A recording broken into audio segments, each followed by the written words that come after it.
વિદ્યાર્થી મિત્રો, આજના લેક્ચરમાં મારી યુટ્યુબ ચેનલમાં આપનું સ્વાગત છે। આજનો લેક્ચર છે આપણો ધોરણ 10 ગણિત, એમાં પણ બેઝિક ગણિત, ગાલા એસાઇનમેન્ટ પેપર નંબર 5, જેમાં વિભાગ સી ના આજે આપણે 42 થી લઈ અને 46માં દાખલા સુધીના સોલ્યુશન જોઈશું। તો સૌથી પહેલા તો જો 1 2 4y x 6 3 5 એ એક સમાંતર બાજુ ચતુષ્કોણના ક્રમિક શિરોબિંદુઓ હોય તો x અને y શોધવાના કીધેલા છે આપણને।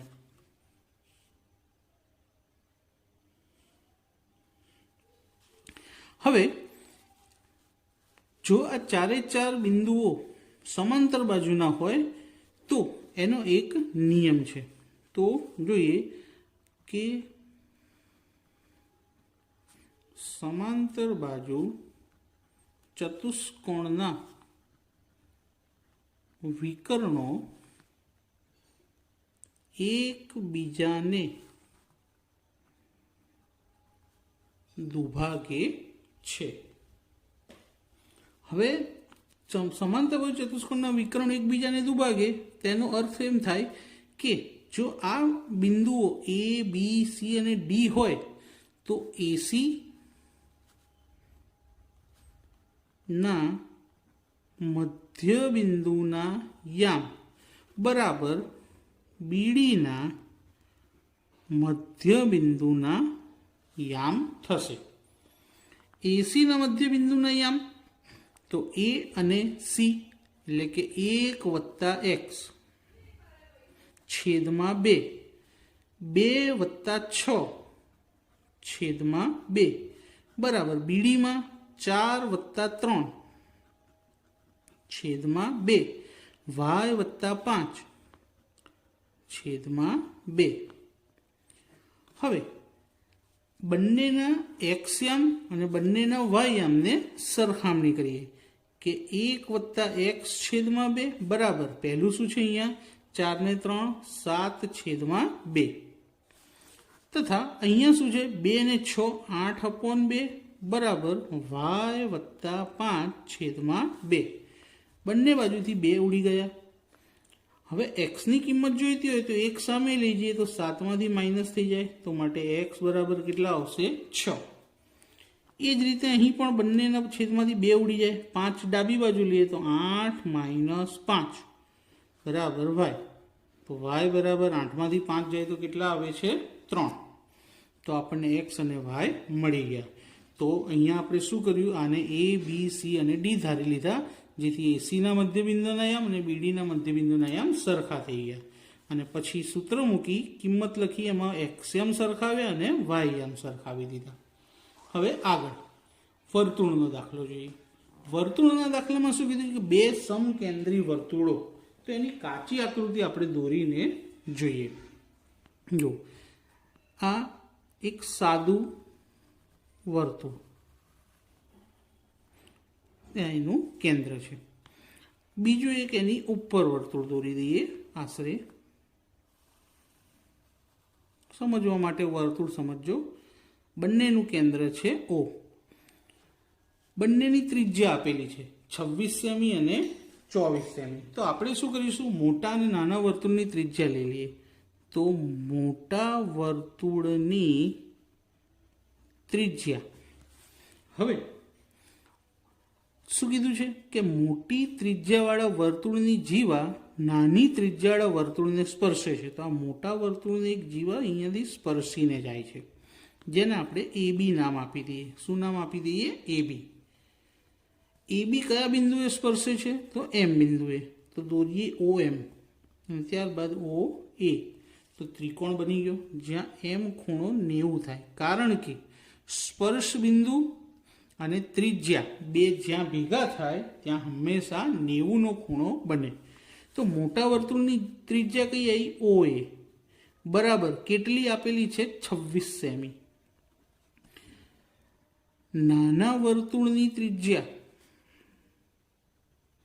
કઈ બનશે OM બરાબર કેટલી 24 સેમી। ત્રિકોણ કયો બન્યો છે આકૃતિમાં ત્રિકોણ OMA। त्रिकोण ओ एम એમાં ખૂણો એમ બરાબર 90°. એ બી જીવા છે. હવે કાટકોણ ત્રિકોણમાં બે બાજુના માપ ખબર છે, OM નું અને OA નું. ત્રીજી બાજુ AM ખબર નથી. તો OA શોધવા હોય, કારણ કે કાટકોણ ત્રિકોણની અંદર પાયથાગોરસના સૂત્ર મુજબ પહેલા હંમેશા કર્ણનો વર્ગ જ આવશે. તો OA નો સ્ક્વેર બરાબર OM નો સ્ક્વેર વત્તા AM નો સ્ક્વેર. OA નું માપ કેટલું છે? 26 નો વર્ગ. OM નું માપ કેટલું છે? 24 નો વર્ગ. AM ખબર નથી. 26 નો વર્ગ થાય 676, 24 નો 576 બરાબર AM નો સ્ક્વેર. હવે 676 માઇનસ 576, કારણ કે ડાબી બાજુ જાય તો માઇનસ થઈ જાય, બરાબર AM નો સ્ક્વેર. બાદબાકી આવશે 100 બરાબર AM નો સ્ક્વેર. હવે આ સ્ક્વેર દૂર કરવું હોય તો સ્ક્વેર રૂટ કાઢવું પડે. તો AM બરાબર 100 નું વર્ગમૂળ શું આવશે? 10 સેમી. હવે આ જીવામાં M એ મધ્યબિંદુ છે, તો AB શોધવું હોય તો AM કરતાં ડબલ થશે. તો અહીંયા શોધીએ કે M એ રેખાખંડ AB નું મધ્યબિંદુ છે. માટે AB નું માપ જોઈતું હોય તો AM ને કેટલા વડે ગુણવા પડશે? 2 વડે. તો 2 ગુણ્યા AM કેટલા મળે આપણને? 10. તો 2 દાન 20 સેન્ટીમીટર. તો જીવાની લંબાઈ કેટલી મળી ગઈ? 20 સેન્ટીમીટર. હવે મિત્રો એક રાઇડર આવે છે કે સાબિત કરો કે વર્તુળને પરિગત સમાંતર બાજુ ચતુષ્કોણ સમબાજુ ચતુષ્કોણ છે. તો સૌથી પહેલા તેની આકૃતિ દોરી દઈએ, પછી આપણે એને સાબિત કરીએ. તો આ વર્તુળ. હવે આને સમાંતર એક ચતુષ્કોણ દોરી દઈએ.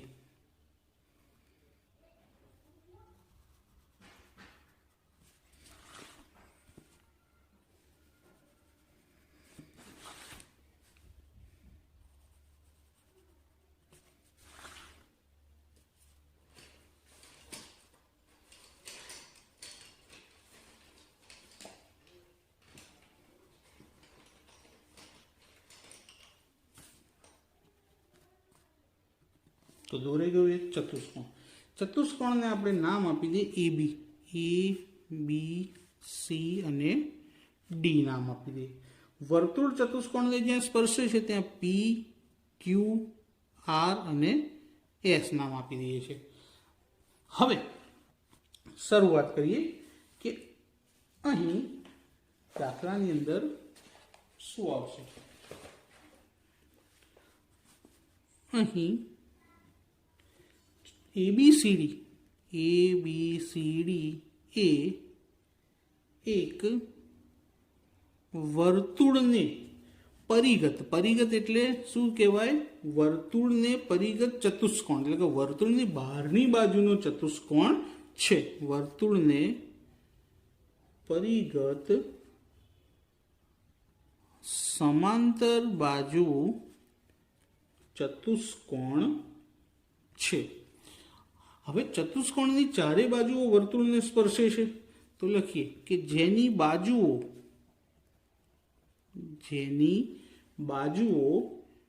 AB, BC, CD અને AD, ચતુષ્કોણની ચાર બાજુઓ છે AB, BC, CD અને AD, વર્તુળને અનુક્રમે P, Q, R, S માં સ્પર્શે છે. તો આ ચારે બાજુઓ P, Q, R અને S માં સ્પર્શે છે. હવે તમને યાદ હોય તો કોઈ પણ વર્તુળની બહારના બિંદુમાંથી દોરેલા બે સ્પર્શકો હંમેશા કેવા હોય છે? સરખા. તો અહીંયા એ બિંદુમાંથી દોરેલ સ્પર્શક કયા આવશે? તો AP અને AS. તો માટે AP બરાબર AS. પહેલા બે સ્પર્શક કઈ લીધા? AP બરાબર AS. ત્યારબાદ બી માંથી દોરેલા આવશે BP બરાબર BQ. એ જ રીતે સી માંથી દોરેલા કયા આવશે? CR બરાબર CQ. અને ડીમાંથી દોરેલા કયા આવશે? DR બરાબર DS તથા DR બરાબર DS. તો વર્તુળની બહારના 4 બિંદુમાંથી દોરેલા સરખા સરખા સ્પર્શકો લખી લીધા. હવે શું કરીએ? બધાનો સરવાળો, બધાના પહેલાનો સરવાળો કરીએ આપણે. જો AP વત્તા BP વત્તા CR વત્તા DR. હવે બીજાનો સરવાળો કરીએ બરાબર AS વત્તા BQ વત્તા CQ વત્તા DS. તો પહેલાનો સરવાળો અને પછી બીજાનો સરવાળો કરી લીધો. હવે AP અને BP ને બ્રેકેટ બનાવી દઈએ, અથવા તો AP વત્તા BP કરીએ. AP અને BP તો આખો રેખાખંડ થઈ જાય કયો? આ બેનું ટોટલ શું થઈ જશે? AB. એ જ રીતે CR અને DR નું, CR અને DR તો આખો રેખાખંડ તો CD બરાબર AS અને DS. જો AS DS આખો રેખાખંડ કયો થયો? AD. BQ અને CQ, BQ CQ આખો રેખાખંડ કયો બન્યો? BC. હવે ABCD એ સમાંતર બાજુ ચતુષ્કોણ થાય. કેમ? કારણ કે સામસામેની બાજુનો સરવાળો કેવો થઈ ગયો? સરખો થઈ ગયો. આને આપણે નંબર 1 આપીએ. હવે ABCD એ સમાંતર બાજુ ચતુષ્કોણ છે. તો ABCD સમાંતર બાજુ ચતુષ્કોણ થયો. હવે આપણે આને સમબાજુ સાબિત કરવાનો છે. સમાંતર બાજુ ચતુષ્કોણ છે તો સમાંતર બાજુ ચતુષ્કોણની સામસામેની બાજુઓ કેવી હોય? સરખી. તો જો અહીંયા AB ની સામે CD અને AD ની સામે BC આવશે. તો અહીંયા લખીએ કે AB બરાબર શું આવશે? CD અને BC બરાબર AD આવે. હવે આ સરખું હતું. તો જો AB અને CD બંને માપ કેવા છે? સરખા થઈ ગયા.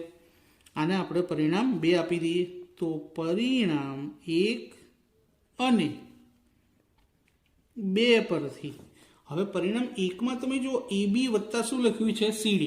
અને અહીંયા AB અને CD બંને માપ કેવા છે? સરખા. તો આપણે અહીંયા CD ની જગ્યાએ AB લખવું હોય તો લખી શકાશે. તો AB વત્તા CD ની જગ્યાએ પણ શું લખી દઈશું? AB બરાબર. બીજું શું છે? AD વત્તા BC. પણ જો AD અને BC બંને માપ કેવા છે? આપણા માટે સરખા છે. એટલે આપણે શું કરીશું? BC બરાબર BC કરી દઈએ. BC અને AD ની જગ્યાએ પણ BC કરી દઈએ. તો AB વત્તા AB એટલે કેટલા AB થાય? 2AB. BC વત્તા BC એટલે 2BC. બંને બાજુથી 2 ઉડી ગયા. માટે AB બરાબર BC સાબિત થઈ ગયું. હવે AB બરાબર BC સાબિત થયું માટે સમાંતર બાજુ ચતુષ્કોણ ABCD છે એની પાસપાસની બાજુઓ કેવી થઈ ગઈ? સમાન. તો અહીંયા લખીએ કે સમાંતર બાજુ ચતુષ્કોણ ABCD ની પાસેની બાજુઓ સમાન છે. શું સાબિત થયું? કે પાસેની બાજુઓ સમાન છે. માટે સમાંતર બાજુ ચતુષ્કોણ ABCD ની બધી બાજુઓ સમાન કહેવાય. માટે સમાંતર બાજુ ચતુષ્કોણ ABCD ની બધી જ બાજુ સમાન છે. અને માટે સમાંતર બાજુ ચતુષ્કોણ ABCD હવે કેવો બની ગયો કહેવાય? સમબાજુ. કેમ? કારણ કે એની બધી બાજુ સરખી થઈ ગઈ. સમાંતર બાજુ ચતુષ્કોણ ABCD એ સમબાજુ ચતુષ્કોણ ABCD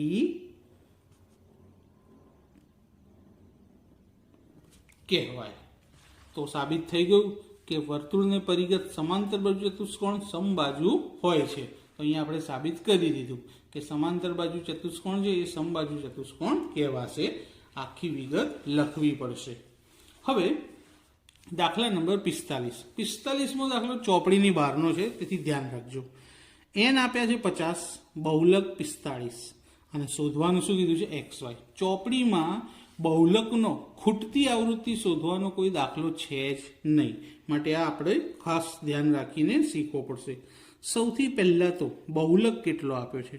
તો જો બહુલક બરાબર 45, માટે બહુલક વર્ગ બરાબર 45 શેમાં આવે? 40 થી 50 ની વચ્ચે આવી જશે. 40 થી 50. હવે બહુલક વર્ગ હોય ને એની સામે F1 હોય, માટે F1 બરાબર કેટલા આવશે? 12. F1 ની ઉપર F0 હોય, કેટલા છે? X. અને F1 ની નીચે F2 હોય, કેટલા છે? 10. હવે આ બધી આવૃત્તિનો સરવાળો આપણને 50 કીધો છે, પણ આપણે સરવાળો મેળવીને જોઈએ. 8 ને 4 12, 12 ને 12 24, 24 ને 10 34, 34 ને 4 38 વત્તા x વત્તા y. હવે આ કિંમતો મળી ગઈ. વર્ગ પરથી આપણને L મળી જાય. કેટલો આવશે? 40.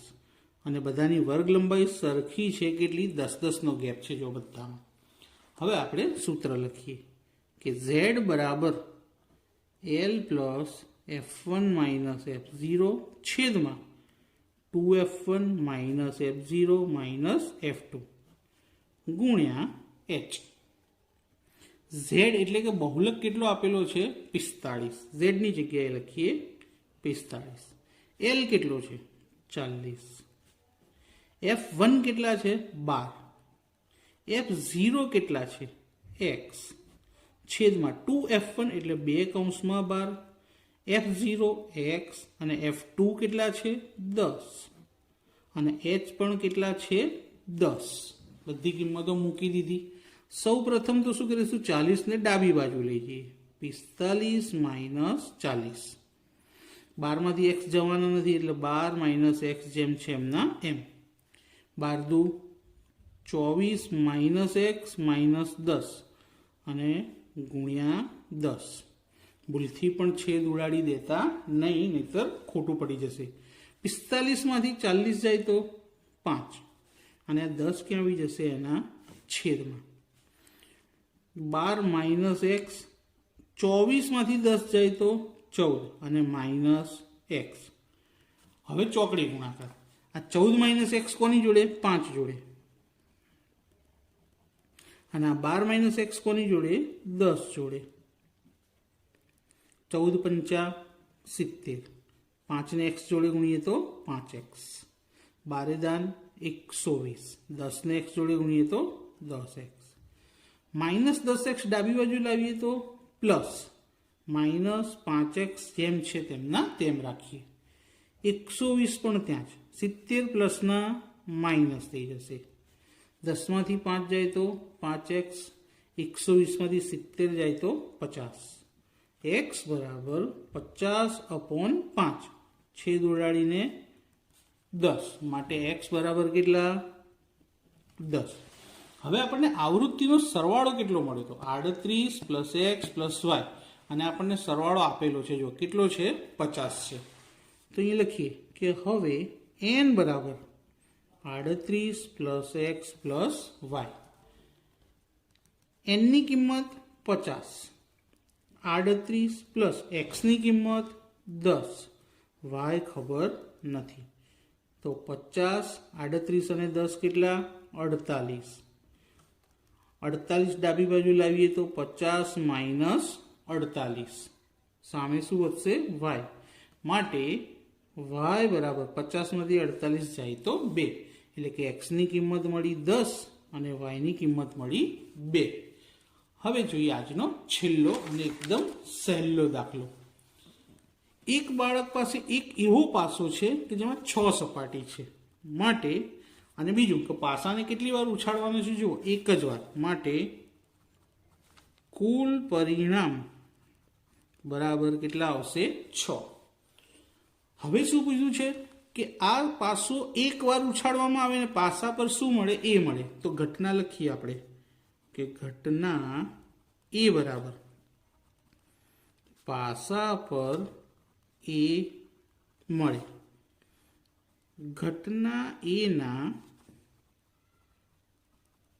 પરિણામ. પણ ઘટનાના પરિણામને એમ લખીએ છીએ અને કુલ પરિણામને એન કહીએ છીએ. તો ઘટનાના પરિણામ એ કેટલી વખત છે? 2 વખત. હવે સંભાવના શોધી લઈએ, એકદમ સિમ્પલ, કે પી ઓફ એ બરાબર એમ અપોન એન. એમ કેટલા આવ્યા? 2. એન કેટલા છે? 6. છેદ ઉડી જાય તો 1/3. આ જ રીતે લઈએ ઘટના બી, કે પાસા પર શું મળે? ડી મળે.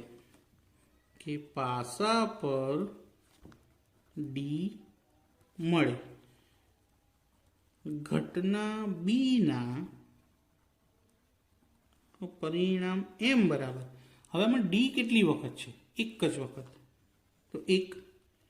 હવે સંભાવના પી ઓફ બી બરાબર એમ અપોન એન. એમ કેટલા આવ્યા? 1 અને એન કેટલા છે? 6. છેદ ઉડશે નહીં. તો કુલ પરિણામ 6. પહેલી ઘટના 1/3 અને બીજી ઘટનાની સંભાવના 1/6. તો મિત્રો, આજનો વિડીયો અહીંયા આગળ સમાપ્ત થાય છે. વિડીયો કેવો લાગ્યો તે મને કોમેન્ટ કરી જરૂરથી જણાવજો, અને પસંદ આવે તો લાઈક કરજો, શેર કરજો અને ચેનલને સબસ્ક્રાઈબ કરવાનું ભૂલતા નહીં. Thank you.